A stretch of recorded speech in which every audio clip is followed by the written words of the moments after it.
In the blink of an eye, the hunters became the hunted. And with one simple question, Jesus backed the chief priest and the elders into a corner of their own. It was a standoff, a classic case of, I know that you know, but do you know that I know that you know I know? The likes of which I haven't witnessed since CBS canceled Guiding Light 10 years ago. Again, Jesus makes a habit of forcing the religious establishment into difficult decisions. The establishment had its backs to the wall, and certainly they were quaking in their shoes while Jesus awaited their response. After nervously conferring with one another, they decided upon what appeared to be the only available course of action: to claim that they didn't know the answer. Sound familiar? I know that I've played the stupid card every now and then. Since the priests and elders did not hold up their end of the bargain by answering Jesus' question, Jesus felt no obligation to answer theirs. Problem solved. End of story, right? Wrong. Jesus was not content to leave well enough alone. As Jesus was apt to do, he launched into a parable. The atmosphere was very different, however, from the many times that the rabbi had sat under a tree and shared parables with his eager disciples. This was not a friendly audience. Or, as those of us who have worked in theater before are apt to say, this was a tough crowd. The priests and elders were eager to see Jesus slip up because they feared his ever-increasing popularity. They stood as lions ready to pounce. But let's step back for a minute and look at the bigger picture. Beneath his cool facade, Jesus' emotions had to be running in high gear. The itinerant preacher who had roamed the countryside with his revolutionary gospel of God's love for both saints and sinners had now entered the big city, Jerusalem, where the religious establishment was firmly entrenched and in control. With his arrival in Jerusalem, Jesus was upping the ante. He had changed the hearts of many common folk and now carried his message to the very headquarters of the Jewish faith. Make no mistake, however, that Jesus was well aware of what lay ahead of him. Jesus knew that he was fanning the very flames that would, in only a few days, lead him on a gruesome walk to Calvary. Jesus' parable, however, only further angered his defeated accusers. He told of two siblings who were asked by their father to go to do some work in the family vineyard. One stated outright, "No, I will not," while the other said, "Certainly, I will." The first was outright aggressive. The second was only passively so. The first child had a change of heart and decided that he should indeed go and work to help the family. The second child, who had said he would go work, never took action at all, probably finding many less taxing endeavors to pass his day. When asked by Jesus which of the siblings did the Father's will, the priests and elders did indeed this time voice the correct response. The first sibling, of course, the one who had a change of heart. But Jesus quickly turned the tables again, telling the religious establishment that they were like the second sibling, because even though they professed to seek God's will, when it actually came time to do some challenging work, they didn't follow through, but instead spent their energy on diversionary tactics, like trying to make Jesus slip up. I have to ask myself here what the religious establishment was feeling. Was it anger, or was it fear? I venture to say that it was fear.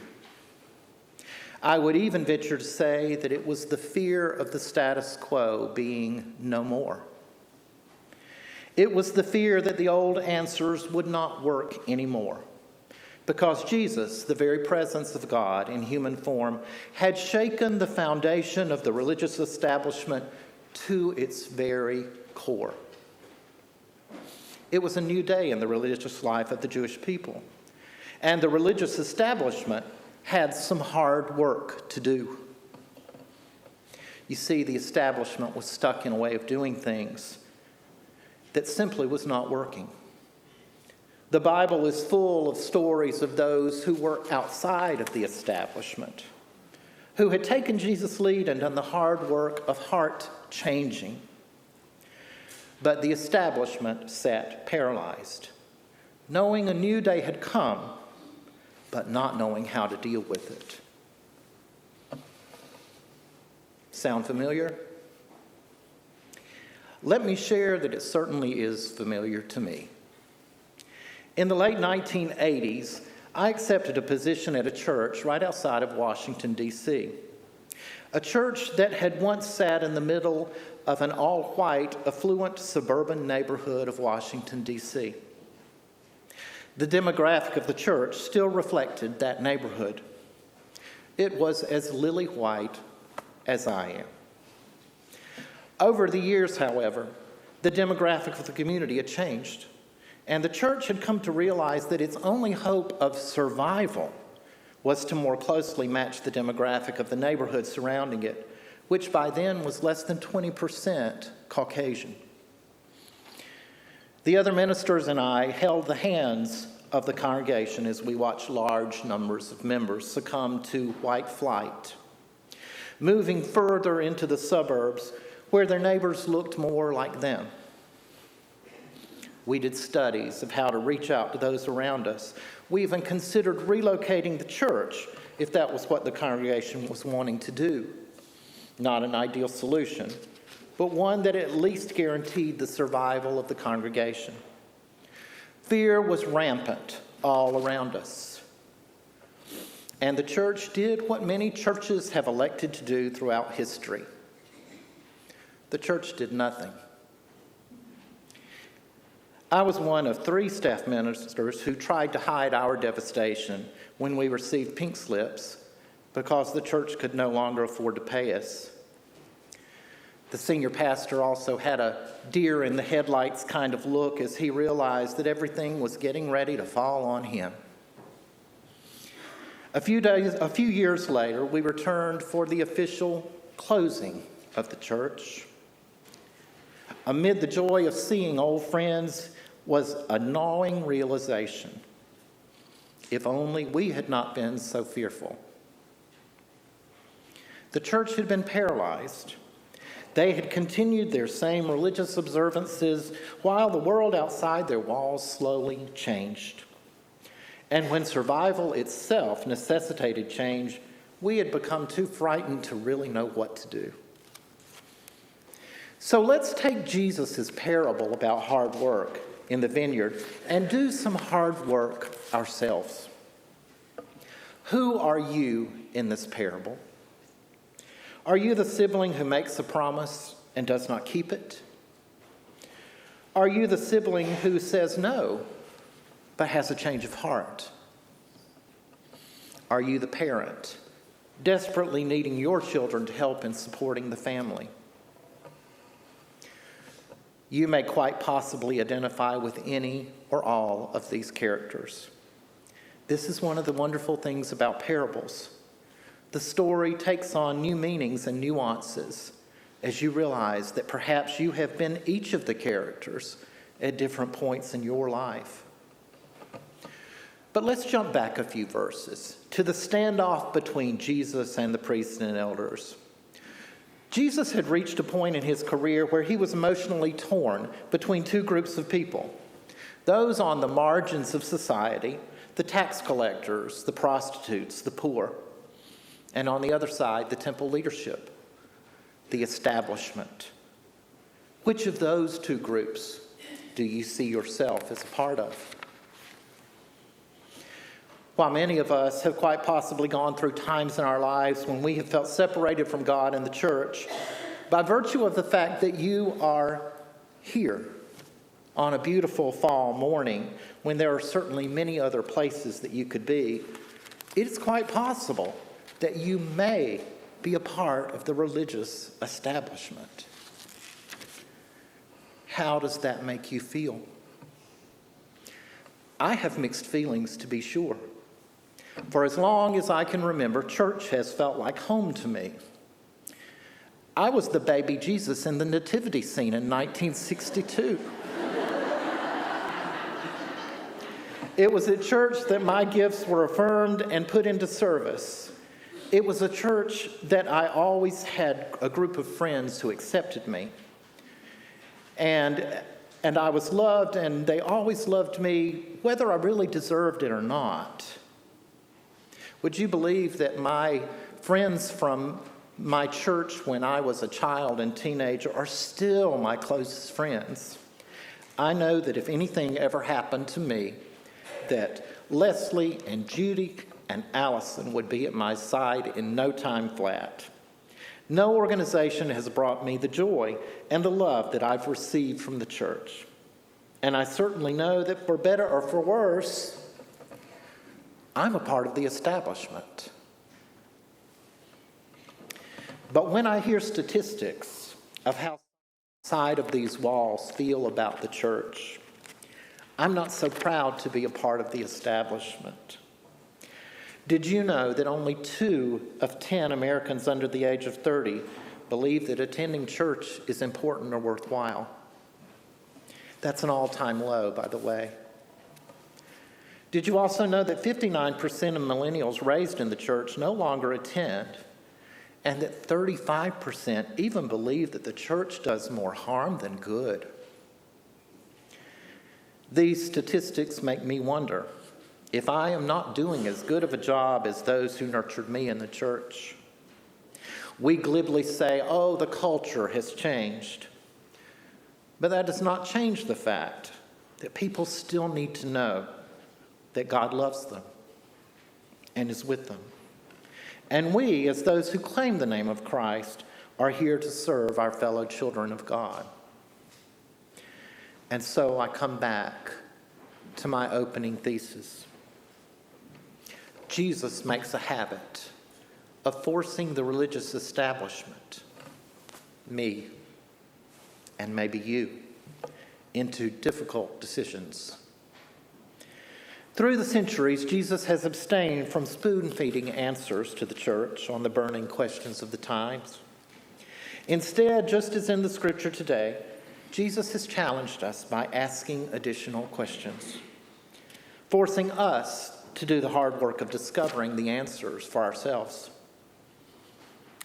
It was only a few short years after Jesus told the parable that we heard today that the church wrestled with inclusion of the Gentile people. In fact, many have interpreted today's parable as Jesus' attempt to prod the church in that direction. Could it have been the fear of allowing others into the church that sent the religious establishment to Caiaphas only a day later saying that Jesus needed to be arrested and killed? Isn't it ironic that over 2,000 years later, many still have the same fear of including those unlike themselves in the complete life of the church? Here in our own state, we can see many balconies where African American people were once segregated for worship. I can also remember clearly in my childhood when churches wrestled with the issue of women holding the offices of pastor and deacon and elder. And in recent years, the PCUSA, along with many other denominations, has struggled with the issue of inclusion and to what degree gay, lesbian, and trans people should be included in the ministry of the church. A recent catchphrase that we hear a lot these days is being on the wrong side of history. It's not difficult to cite occasions when the church was on the wrong side of history, perhaps taking as much as a generation or two to accept the direction that the culture itself had gone. Many have used this as a stone to hurl at the church. I've even caught myself at times wishing that the church would move more quickly in decisions of acceptance and justice. The struggle, however, must not be allowed to paralyze us or prolong decisions in order to avoid actually making them. History shows that on issues of social justice, the culture has made a habit of forcing the church into difficult decisions. Could the voices of these marginalized people be the very voice of Jesus, calling us to question and urging us to act with haste to get to work in the vineyard? How wonderful it is in this parable that the first son struggled and was changed with enough time to still get out and work for God's kingdom. Remember that every moment we prolong making difficult decisions is less precious time that God has given us to work in the vineyard. As we wrestle with the pressing issues of our time for the church, I think that in true Jesus style, two questions are central. First, do we recognize all or just some to be recipients and bearers of the good news of Jesus Christ? And in response to question one, do we believe that some who profess Christ should only allowed to be partially involved in the sharing of the gospel? You know what I mean. Oh, it's fine if they attend, but they shouldn't be a church school teacher or a deacon or an elder or whatever role you may fill into that blank. I fear that by not struggling enough with our responses to these questions, we become the Pharisees whose judgment separated them from those needing to know God's love. On the other hand, I feel that by struggling for too long, we waste the precious time that we are given to harvest the precious wine of God's vineyard, the wine of communion with God.